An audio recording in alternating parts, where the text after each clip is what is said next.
साथियों, आज पुनः मैं आप लोगों के मध्य हूँ रामलीला मैदान तालघाट में, जहाँ पर लव कुश कांड का एक भव्य और दिव्य आगाज होने जा रहा है। आज द्वितीय दिवस है और कल 16 तारीख को लव कुश कांड पूर्ण हो जाएगा। 17 को यहाँ पे एक बहुत बड़ा भंडारा होना है। तो लव कुश कांड का जो द्वितीय दिवस का जो आज सीन है, मैं आपको सीधे दिखाने की कोशिश करूंगा। कुछ पार्ट में लाइव भी दिखाऊंगा और जो नहीं देख पाएंगे हमारे दर्शक, तो इस वीडियो के माध्यम से, क्लिप के माध्यम से आप पूरा विस्तृत विवरण इसका देख सकते हैं। और मेरे साथ अभी जुड़े हैं, देखिए, भरत की भूमिका, जो मुख्य रामलीला में भरत का किरदार निभा रहे थे, ऐसे भाई हैं हमारे हरी जी।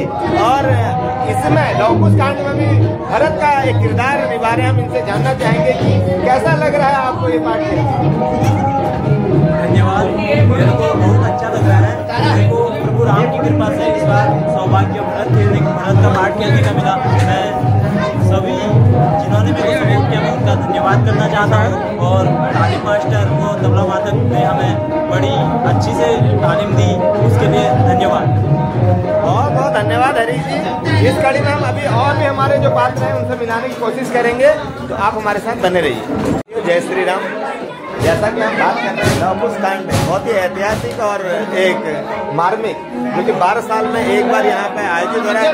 लव और कुश के जो पात्र हैं हमारे मध्य इस समय उपस्थित हैं और हम जानना चाहेंगे दोनों लव और कुश से। देखिए कितने सुंदर लव कुश हमारे यहाँ पे, और इनका जो अभी देखेंगे, जो इनका रोल आप इनसे भी ज्यादा सुंदर है। तो हम इसलिए आपको ले चलते हैं, इन दोनों से बात कराते हैं और जानते हैं लव और कुश से कि इनको कैसा लग रहा है इस रोल में, इस भूमिका में। तो चलो हम बात करते हैं सबसे पहले लव से। आप लव बनी है, आपका नाम क्या है? नाम? मेरा नाम दीक्षा है जी। दीक्षा, तो पहली बार बन रही होंगी ऐसा लगता है? हाँ। कैसा लग रहा है? बहुत अच्छा। आप माइक, और अभी पढ़ती होंगी, कौन सी क्लास है आपकी? तो आपके दिमाग में ये बात कहाँ से आई कि आपको लव बनना है, भगवान राम का पुत्र बनना है? मैंने पढ़ा था, चलिए ठीक है, भगवान राम की कृपा आप बनी रहे। तो साथियों, अब मैं आपको ले चल रहा हूँ जो हमारे कुश के पात्र हैं। आपका नाम क्या है? वंशिका। हाँ, वंशिका, वेरी गुड। क्लास कौन सी है आपकी? 7। कैसा लग रहा है इस पार्ट को खेल के?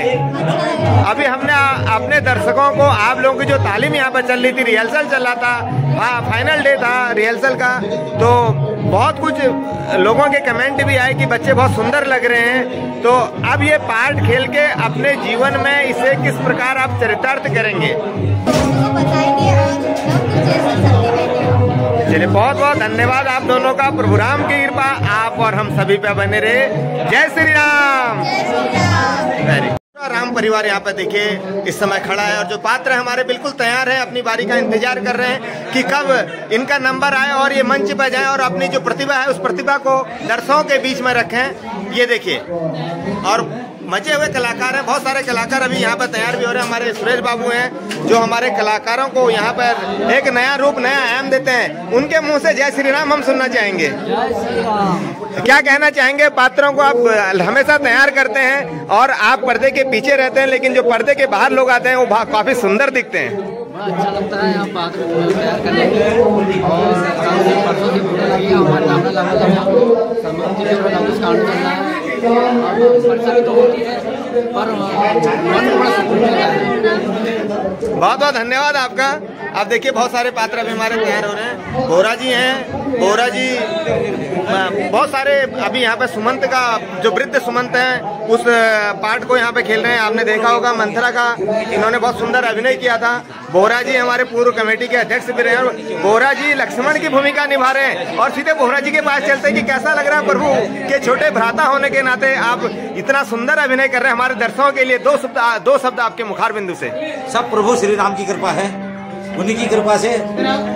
हालांकि यहाँ पर तो हमारे ITI वाले पांडे जी को होना था लक्ष्मण के उसमें किरदार में, लेकिन उसके बाद दूसरे पांडे जी के पास गया। दूसरे पांडे जी के बाद पता नहीं क्या सौभाग्य रहा हमारे पास आ सकता है। तो ये प्रभु की कृपा है। पांडे जी के बाद बोहरा जी के बाद ट्रांसफर हो जाता है। तो दर्शकों के लिए क्या कहना चाहेंगे? एक दर्शकों के लिए मैं यही कहूँगा, अपने धर्म के प्रति सजग रहे, अपने धर्म के प्रति वफादार रहे। हम प्रभु राम की लीला को देखने के लिए यहाँ आ रहे हैं, उनके चरित्रों को अपने अंदर घुमाने की कोशिश करें।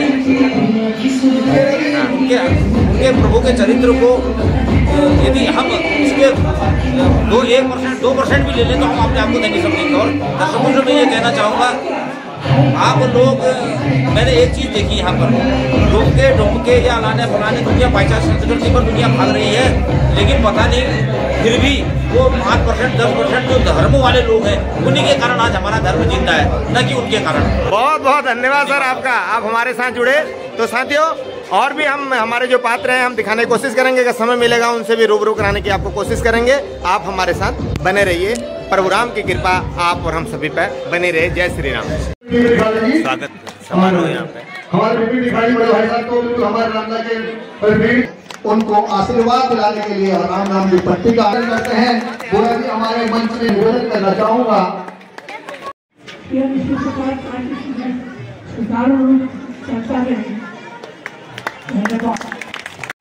समस्त पूर्ववासियों की इच्छा है कि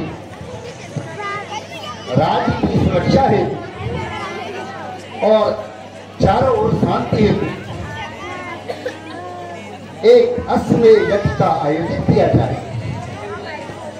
कृपया मेरा मार्गदर्शन करें। राजन, आपका प्रचार अति उत्तम है, इसमें विलंब न कीजिए। ठीक है गुरुदेव, मुझे यज्ञ की विधि विस्तार पूर्वक बताइए। सर्वप्रथम जानकी को बुलवाएं, उसके बाद समस्त देवों वरुण, इंद्र, कुबेर, मुनि, ब्राह्मण तथा शिषपालों को आमंत्रित करें। और हाँ, पिछले राजा जनक, वो तुम्हारे पिता तुल्य हैं, उनको भी निमंत्रण भेजकर बुलवाएं। क्या क्या गुरुदेव? हे भ्राता भरत, आप सभी लोगों को आदर पूर्वक निमंत्रण पत्र भिजवाइए और सारी व्यवस्थाओं को स्वयं संभालिए। ठीक है भैया, सभी को निमंत्रण भिजवाने की व्यवस्था करता हूँ। भ्राता भरत, जनकपुरी ने राजा जनक जी को अवश्य समय पर निमंत्रण भिजवाइएगा। ठीक है महाराज। देखिए, अश्वमेध यज्ञ का घोड़ा यहाँ पर पहुंच चुका और यहाँ पर संदेश भी छपा है लक्ष्मण जी साथ में लेकर इस घोड़े को। और यहाँ पे जो संदेश है वो साफ साफ लिखा है कि चक्रवर्ती निर्वराज की सुन ले, सब ललकार अश्व पकड़े, वही जो युद्ध को होते हैं। तो कहने का अर्थ है कि जो इस युद्ध को पकड़ेगा राजा के, उसको विघ्न माना जाएगा यज्ञ में और वो राजा से युद्ध लड़ेगा। ये देखिए, सिपाही इसको लेके आ रहे हैं, इस अश्व को। और इस अश्व की कहानी ही यहाँ पर लव और कुश को प्रभु श्री राम उनके पिता जिसे मिलवाने का पूरा काम करता है। यही वो अश्व है, यही वो घोड़ा है जी, जिसके नाम पर ये बहुत बड़ा यज्ञ जो महाप्रतापी राजा दशरथ के पुत्र प्रभु श्री राम द्वारा यहाँ किया जा रहा है। ये देखिए, बोलो जय श्री राम। का आपको ले आया है।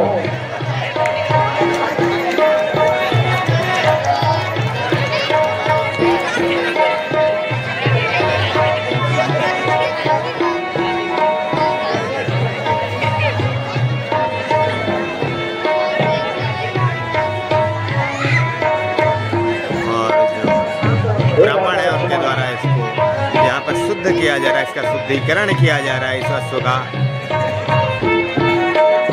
इस अश्व को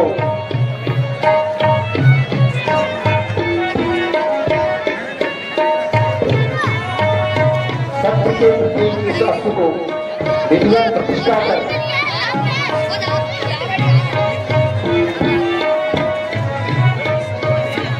चक्रवर्ती निर्वराज की सुन ले सब ललकार, अश्व पकड़े वही जो युद्ध को हो गया। प्रभु राम द्वारा उद्घोष किया गया है राजा कि लक्ष्मण इस अश्व को वही व्यक्ति या वही सम्राट या वही योद्धा पकड़े जो प्रभु राम से युद्ध करने के लिए, राजा युद्ध करने के लिए तैयार हो। अश्व को पकड़ता है तो उसे इस अयोध्या चुनौती को स्वीकार करना होगा, या तो उसे अयोध्या के नियमों को मानते हुए शांतिपूर्वक राज्य करना होगा, अन्यथा अयोध्या से युद्ध करना होगा। जी राजा, जी महाराज। और यह जहाँ जहाँ तक जाए वहाँ तक समझो अयोध्या के नियम, कानून और शांति व्यवस्थाओं को उस राजा को मानना होगा जो आज्ञा महाराज। और इसके साथ एक सेना के टुकड़े भी भेजते हैं ताकि जो इस राष्ट्र की रक्षा करे और इसको कोई हानि न पहुंचा पाए। जो आज्ञा महाराज।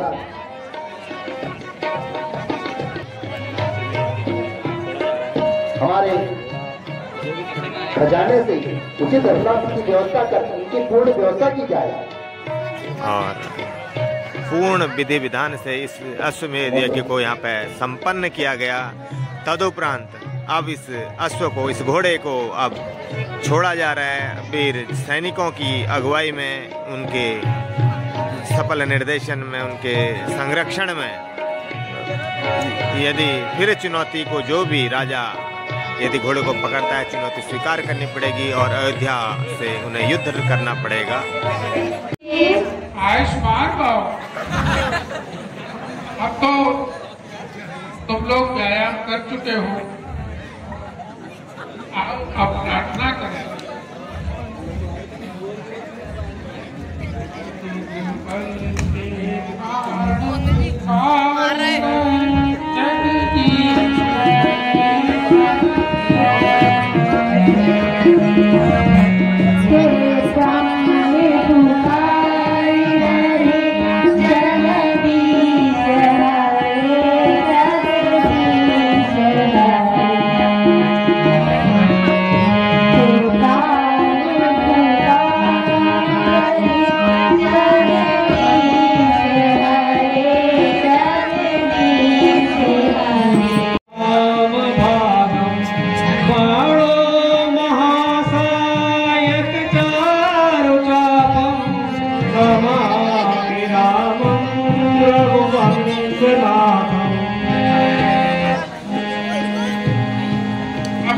नीति शास्त्र के बारे में भी थोड़ा सा कुछ बताना चाहता हूँ।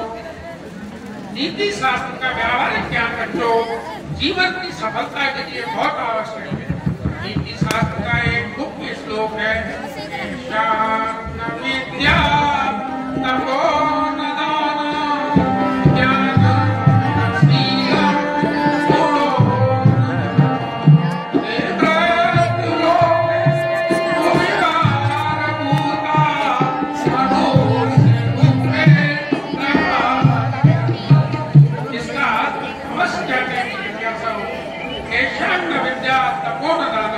जिसके पास न बच्चों विद्या है, न तप है, न दान है, न ज्ञान है, ऐसे मनुष्य पृथ्वी पर मनुष्य रूप में होते हुए भी पशु के रूप में प्रचलन करते हैं। अतः मनुष्य को तप, ज्ञान, विद्या इन सभी को अपने जीवन में अर्जित करना चाहिए।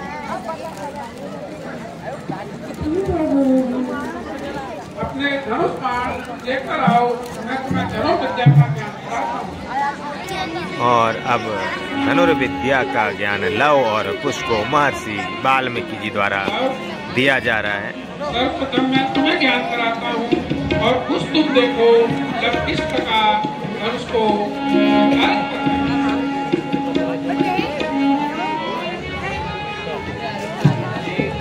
सर्वप्रथम लव हम इस आसन में बैठेंगे और धनुष को पकड़कर बाण को उस पर इस प्रकार रखकर खींचते हैं और लक्ष्य की ओर एकाग्र होकर देखते हैं। लक्ष्य के अतिरिक्त अन्य कुछ नहीं दिखना चाहिए, अन्यथा हमारा बाण निष्प्रभावी होने की स्थिति रहती है। और इस प्रकार धनुष की प्रतिष्ठा खींचकर बाण को लक्ष्य पर चला देते हैं।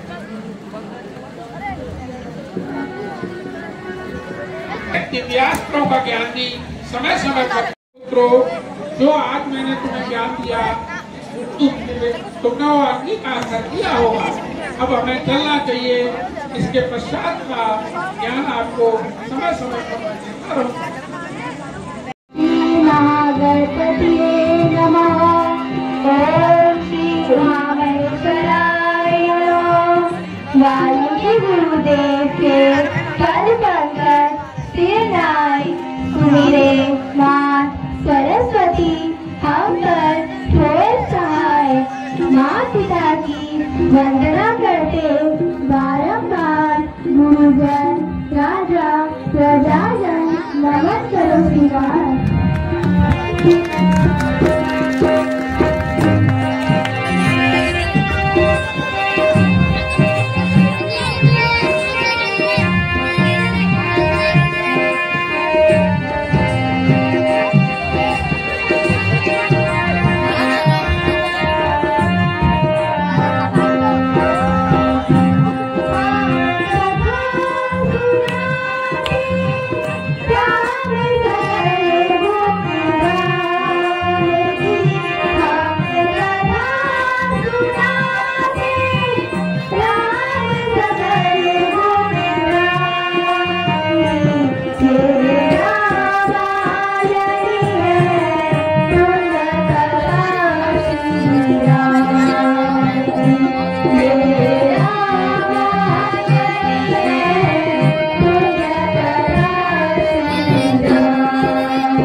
चलो राजा, हम इससे खेलते हैं।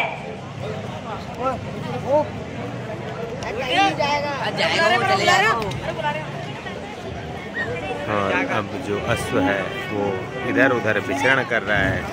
लव और कुश को ये अश्व बहुत अच्छा लगता है, तो आपस में मंत्रणा करते हैं, बातचीत करते हैं कि हम इस घोड़े से अब खेलते हैं। और देखो ये किशन, ये हैं इस समय घोड़े को जो लेके आए हैं, सैनिक हैं श्री राम दल के। और लव कुश पहुंच गए हैं, घोड़ा उन्हें काफ़ी प्रिय लग रहा है और अब वो उनके साथ खेलना चाहते हैं। उधर से प्रभु श्री राम के जो अवध के सैनिक हैं वो भी पहुंच जाते हैं और ये घोड़े को देखो किस प्रकार ले जाते हैं पकड़कर।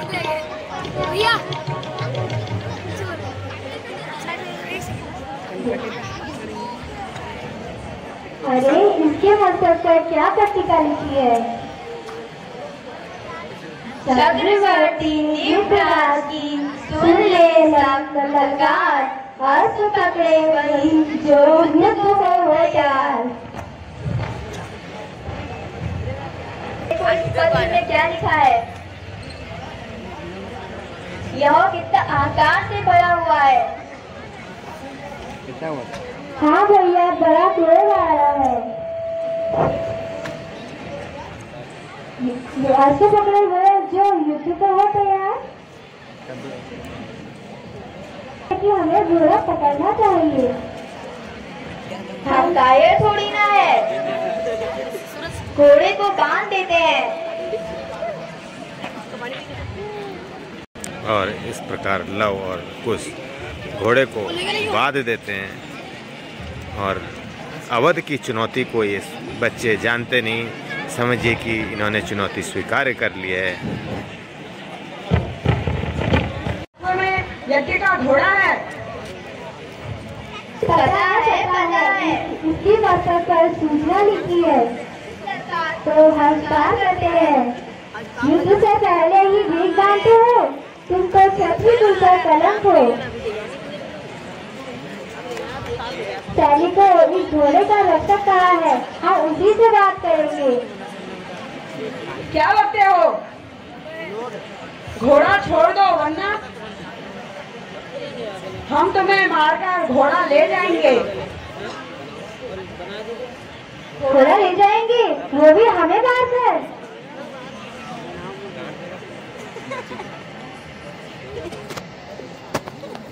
हमें तुम्हें मारकर घोड़ा ले जाना पड़ेगा। क्यों भैया? हाँ, चलो तुम्हें घोड़ा दे ही देते हैं, लेकिन पहले हमारे तीरों का साथ तो रख लो।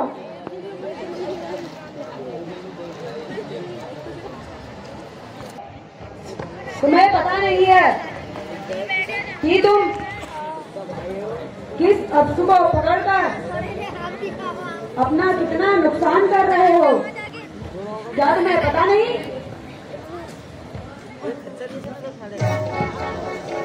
अगर तुम अपनी जान की धैर्य चाहते हो, जो इसके मालिक है उन्हें बुलाकर आओ।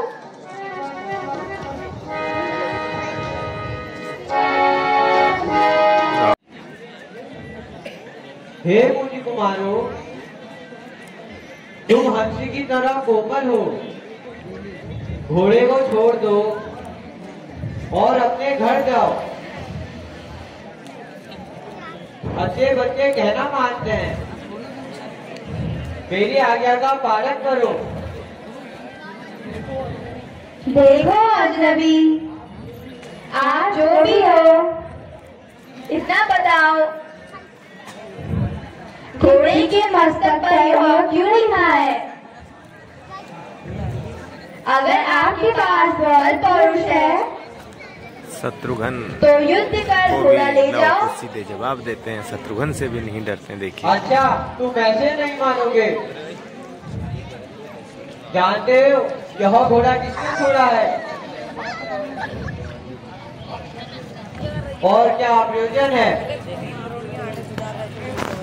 सुनो जी, हम आपसे नहीं डरते, और ना ही ताली बजाने से शेर डरता है, समझे? आओ युद्ध करो।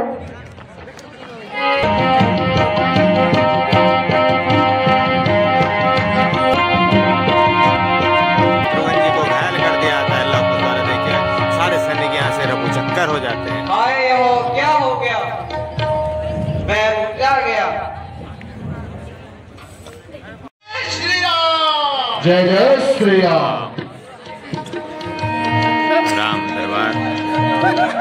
और अब देखिए आगे की स्थितियाँ क्या होती है।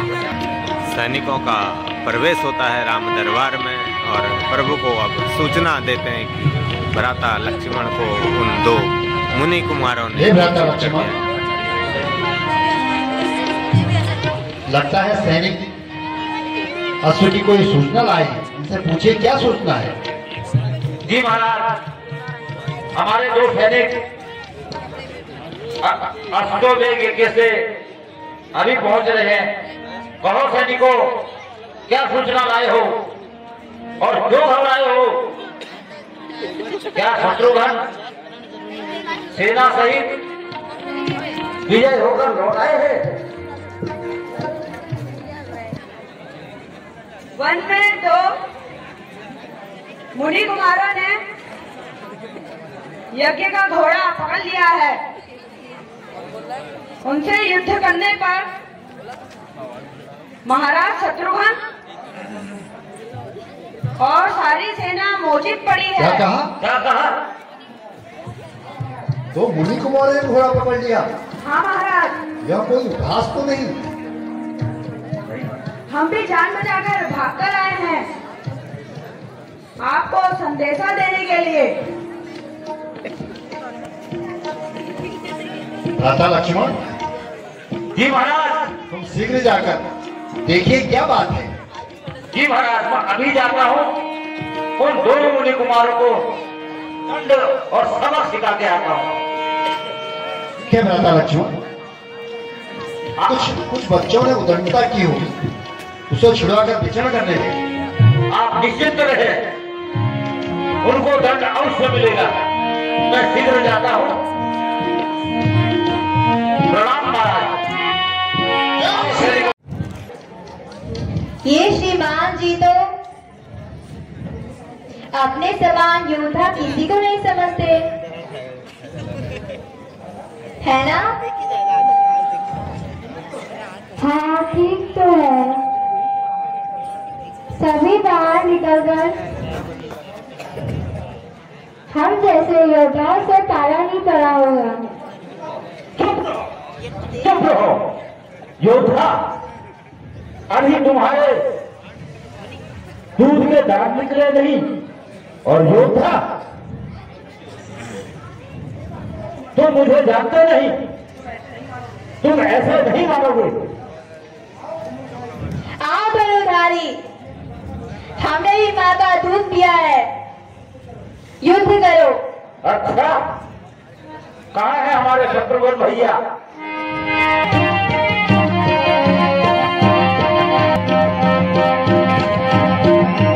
और इस प्रकार लव कुश द्वारा लक्ष्मण को भी घायल कर दिया जाता है। देखिए इतने वीर महान योद्धा मूर्छित हो जाते हैं और सैनिक फिर भाग जाते हैं वहां से। देखिए मैदान की क्या कोई सूचना आई है? वाले होंगे। पुनः सैनिकों का प्रवेश होता है राम दरबार। कहो सैनिकों, क्या संदेश लाए हो? घोड़ा आजाद हुआ?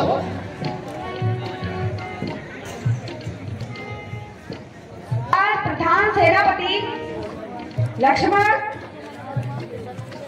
सेना सहित मोचित है। उचित है? दो सुंदर मुनि कुमारों ने यह कृत्य किया है। घोड़ा अभी भी उन्हीं के पास है। भैया, जान पड़ता है कि सीता माता के परित्याग से विधाता भी कुपित है। उतना कल को पराजय का मुंह नहीं देखना पड़ता। आश्चर्य है।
सुनो, तुम्हें खुद को पहचानना चाहिए। नंदीग्राम में उन बीते समय को कुछ याद करो जिसमें तुमने 14 बरस मेरे से भी कष्ट उठाया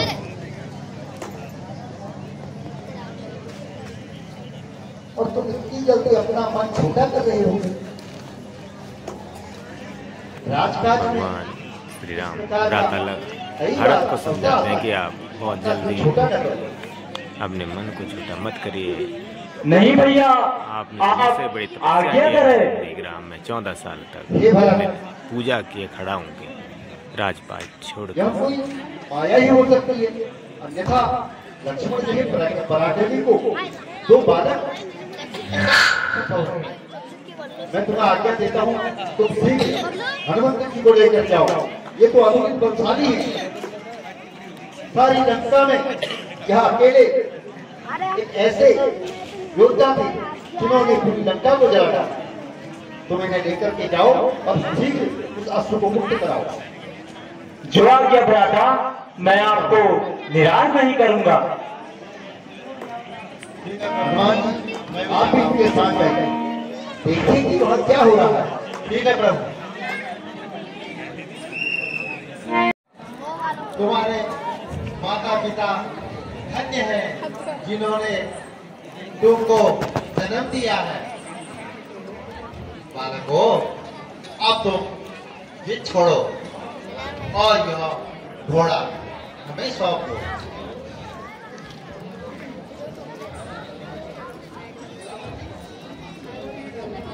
युद्ध से डरने वालों, हमसे जाने को रहते हो, खुद क्यों नहीं चले जाते? पवन पुत्र, ये ऐसे नहीं मानेंगे। इनको आप युद्ध की भाषा में समझाओ और अपनी गदा का सवार चलाओ। सैनिकों, तुम भी। नहीं नहीं भरत जी, इनके सामने मैं नहीं जी सकता हूँ। इनका बल तो मेरे से भी अधिक है। मेरी गदा इनकी ओर नहीं जा सकती है। नहीं नहीं, मैं ऐसा नहीं कर सकता हूँ भरत जी ना। अच्छा पवन पुत्र, आप ऐसी बात कैसी कर रहे हैं? ठीक है, इन मुनि कुमारों को सबक सिखाना अब मेरा धर्म है। अब इन्हें मैं ही सबक सिखाता हूँ।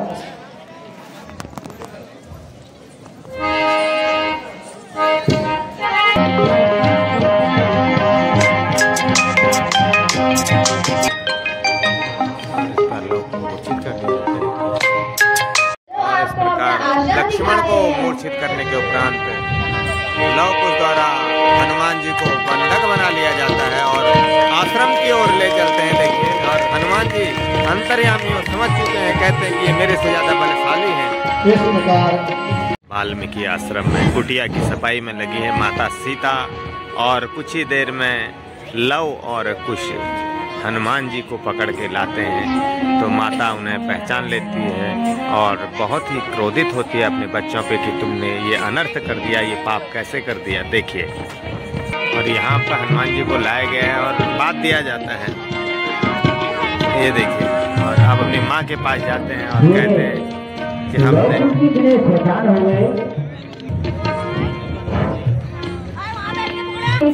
क्या लाए हैं? अरे मुझे छोड़ो आबती, ऐसी हरकतें क्यों करते हो?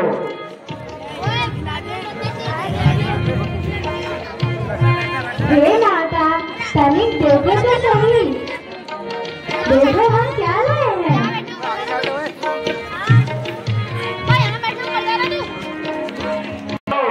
मुझे काम करने दो।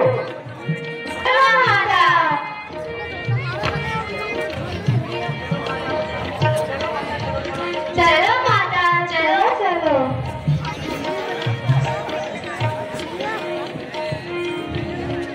अरे यह क्या? यह मैं क्या देख रही हूँ? हे पवन पुत्र, तुम यहाँ बंदी हो? ये सब क्या हो रहा है?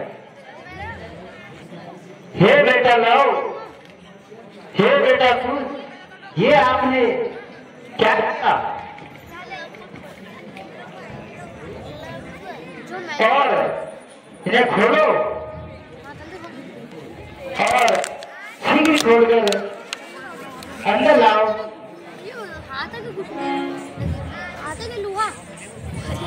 प्रणाम।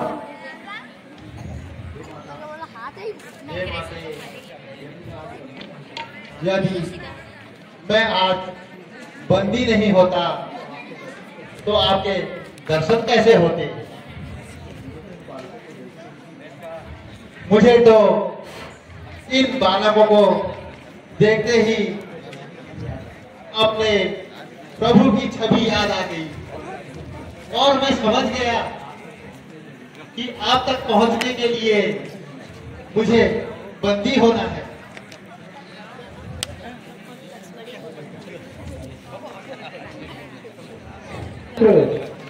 तुमने यह क्या किया? ये महान बलशाली सेवक को बंदी बना दिया। हे महान, ये महान इन बालकों ने उस अश्व को रोका, उसके मस्तक पर लिखी चुनौती को स्वीकार किया इन्होंने। माता, गुरुजी ने यही तो सिखाया है, कभी किसी चुनौती से डरो नहीं।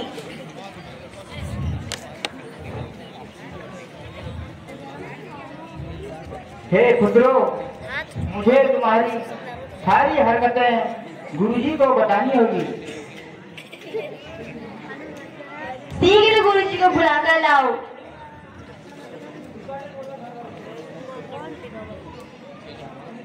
बेटा लाओ। गुरुजी को तो बुलाऊंगी और सारी शिकायतें भी करूंगी।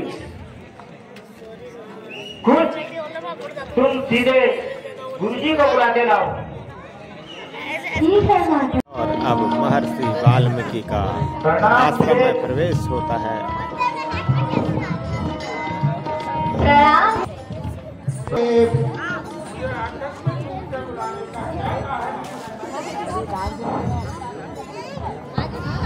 हे गुरुदेव, देखिए तो इन बालकों ने क्या उत्तर किया है। और कुछ ऐसा क्या किया जिससे तुम्हारी माँ की मौत हो रही है? हे गुरुदेव, आप यहाँ देखोगे तो हमें सबाती दोगे। क्या किया है तुमने? हे गुरुदेव, हमें खेलते हुए एक अश्व मिला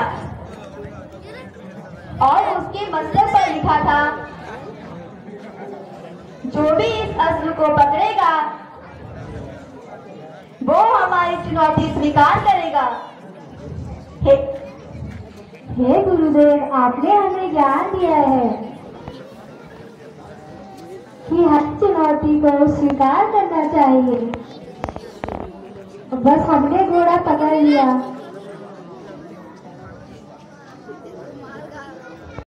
उनके मालिक आए और मूर्छित हो गए, दूसरे आए वो भी मूर्छित हो गए, तीसरे आए वो भी मूर्छित हो गए,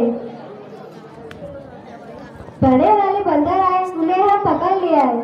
बंदर?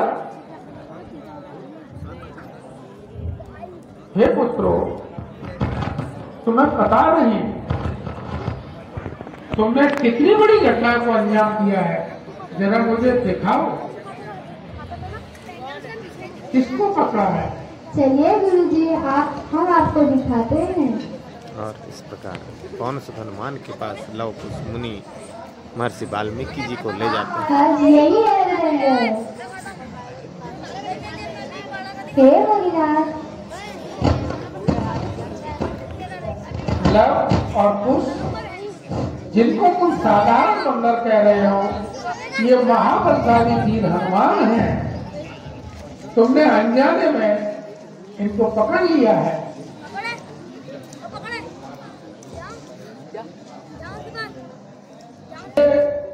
मेरे काव्य के एक प्रमुख नायक हैं।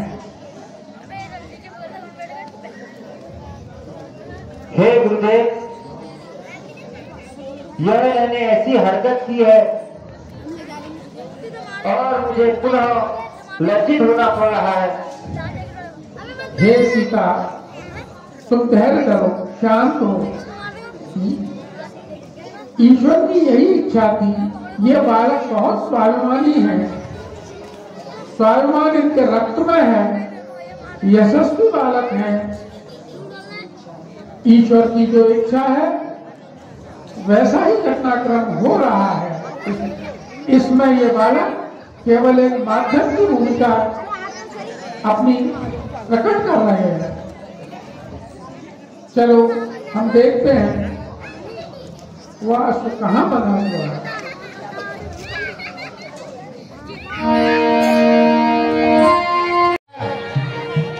राजभवन अवश्य जाऊंगा।